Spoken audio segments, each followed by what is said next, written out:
ฟ้ามันสูงค่าฝากรอยยิ้มและน้ำตาที่หลั่งมาจากหัวใจฝากสายลมที่แผ่วพราวฝากแสงดาวอันแสนไกลเป็นบทเพลงอ่อนหวานเป็นสายทางสดใสหากรักหวานก็ไม่มอบให้เธอก้าวไปอย่าไว้วันจุดหมายร่วมกันเราฝันไปให้โลกนี้งดงามเกิดความสุขสดใส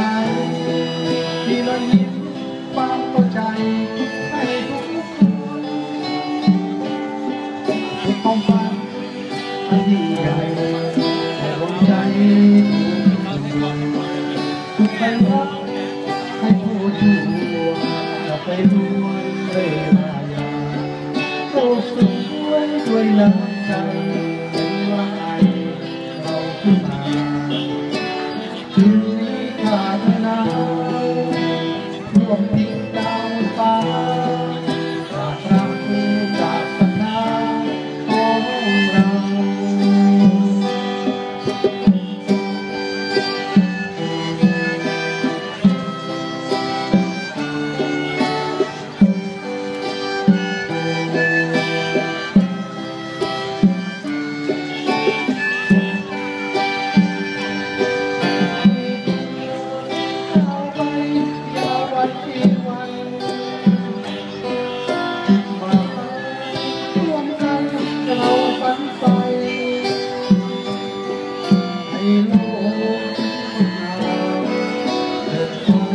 สุขสดใสที่รอยยิ้มความเข้าใจให้ทุกคนทุกความฝันอันยิ่งใหญ่แต่ดวงใจ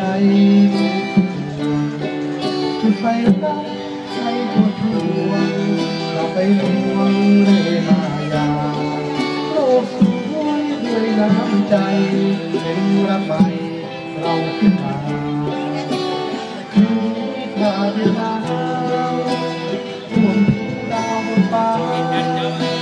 ตราทุกจากสนามของเราคืนนี้มาเวลาดวงดาวบนฟ้า